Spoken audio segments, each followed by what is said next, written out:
নমস্কার আমার শ্রোতা বন্ধুরা, কেমন আছেন? আশা করি অনেক ভালো আছেন।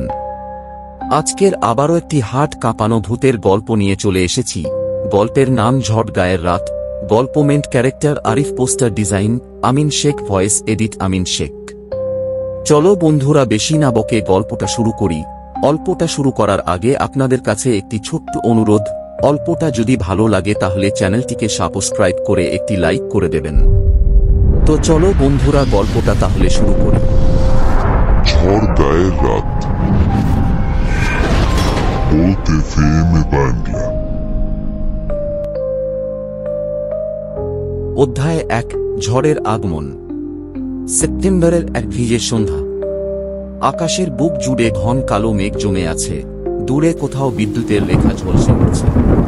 পাহাড়ের পাদদেশে বিস্তৃত ঝাড়গড় জঙ্গল, ঘন অন্ধকার, আর গ্রামের লোকেদের মতে অভিশপ্ত। 4 বন্ধু। অভিজিৎ শান্ত, চিন্তাশীল, কিন্তু ভেতরে প্রবল কৌতূহলী। ইয়াসমিন একমাত্র মেয়ে, বুদ্ধিমতী এবং সাবধানী। আরিফ সাহসী কিন্তু প্রায় ঝুঁকি নিতে ভালোবাসে। গৌরব দুষ্টু, মজা করতে ভালোবাসে, ভূত প্রেতের গল্পে হাসাহাসি করে।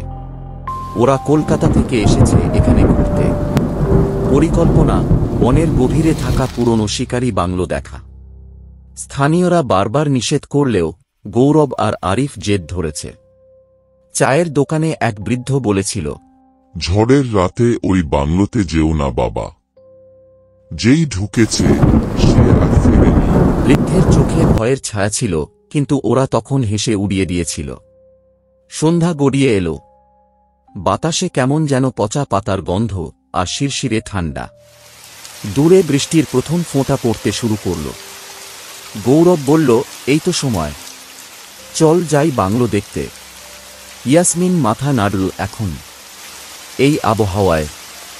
আরিফ হেসে বলল, ভয় পেয়ে গেছো নাকি? অভিজিৎ চুপচাপ কাঁধে ব্যাগ তুলে নিল। অধ্যায় 2, জঙ্গলের ভেতরে। পথটা সরু, দুপাশে উঁচু গাছ, শিকড় যেন মাটির ওপর সাপের মতো কুণ্ডলী পাকিয়ে আছে। বৃষ্টির শব্দ ধীরে ধীরে বেড়ে যাচ্ছে, সঙ্গে বিদ্যুতের ঝলকানি।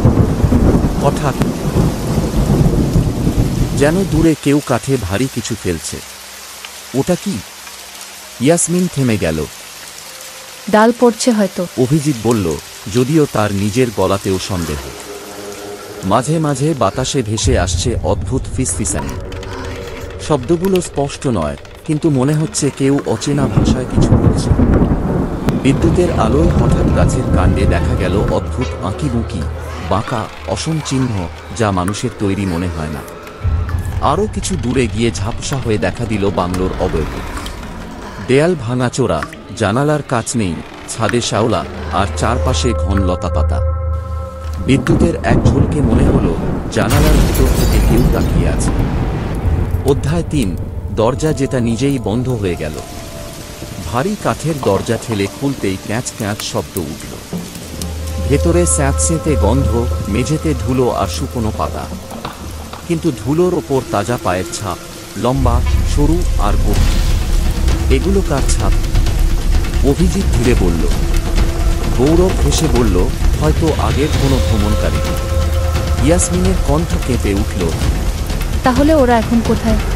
হঠাৎ থাম। শব্দের দরজা নিজের থেকে বন্ধ হয়ে গেল। আরিফ টেনে খোলার চেষ্টা করল, কিন্তু নড়ল না। ঠিক তখনই উপরের তলা থেকে ধীরে ধীরে ঠক অদশব্দ নামতে লাগল। বিদ্যুতের ঝলকানি জানালা দিয়ে ঢুকে সিঁড়ির বাঁকে এক ছায়ামূর্তি দেখা গেল। পরের মুহূর্তে সেটা মিলিয়ে গেল। অধ্যায় 4, লণ্ঠনের আলো ছায়া। সিঁড়ি বেয়ে উপরে উঠতেই করিডোরের শেষ প্রান্তে জ্বলে উঠল একটি পুরনো লণ্ঠন।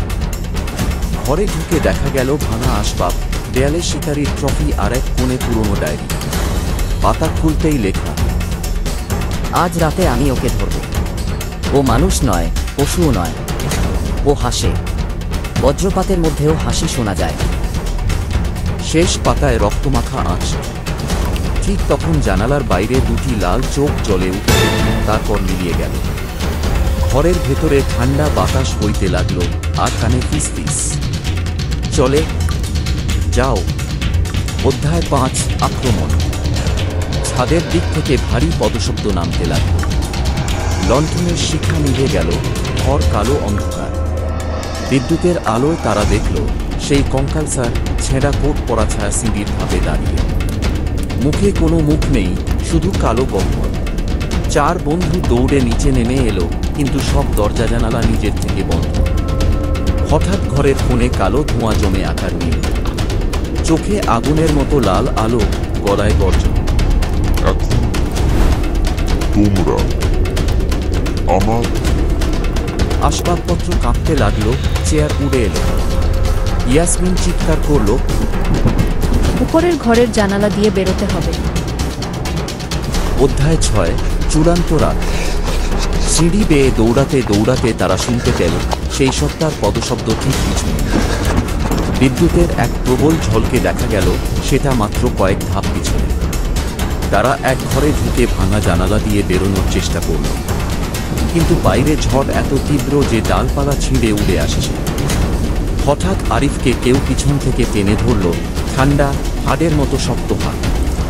অভিজিৎ আর গৌরব মিলে টেনে আরিফকে ছাড়াল, কিন্তু তার কাঁধে 4টে লম্বা আঁচ পড়ে গেল। বৃষ্টি আর বজ্রপাতের মাঝে তারা জানালা দিয়ে লাফ দিল, গড়িয়ে পড়ল ভিজে ঘাসে। পেছনে বাংলোটা বিদ্যুতের আলোর এক মুহূর্তের জন্য আলোকিত হল। জানালায় দাঁড়িয়ে সেই ছায়া, স্থির কিন্তু লাল চোখে জ্বলন্ত দৃষ্টি। অধ্যায় 7 পরের সকাল। গ্রামের লোকেরা সকালে ওদের অচেতন অবস্থায় জঙ্গলের ধারে পায়। আরিফের কাঁধের আঁচ দেখে কেউ কিছু বলেনি, কিন্তু বৃদ্ধ চায়ের দোকানি শুধু বলল, বেঁচে গেছো বাবা। কিন্তু ও এখন জানে তোমরা কে। 4 বন্ধু আর কোনোদিন ঝাড়গড়ের দিকে পা বাড়ায়নি।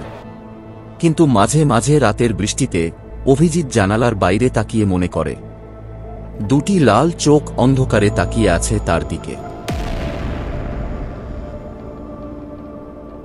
কেমন লাগলো আজকের গল্পটা এইটুকুই। যদি ভালো লাগে চ্যানেলটিকে লাইক করে সাবস্ক্রাইব করে দেবেন। থাকা হচ্ছে আবারও একটি নতুন গল্পে। ততক্ষণের জন্য ভালো থাকবেন, সুস্থ থাকবেন।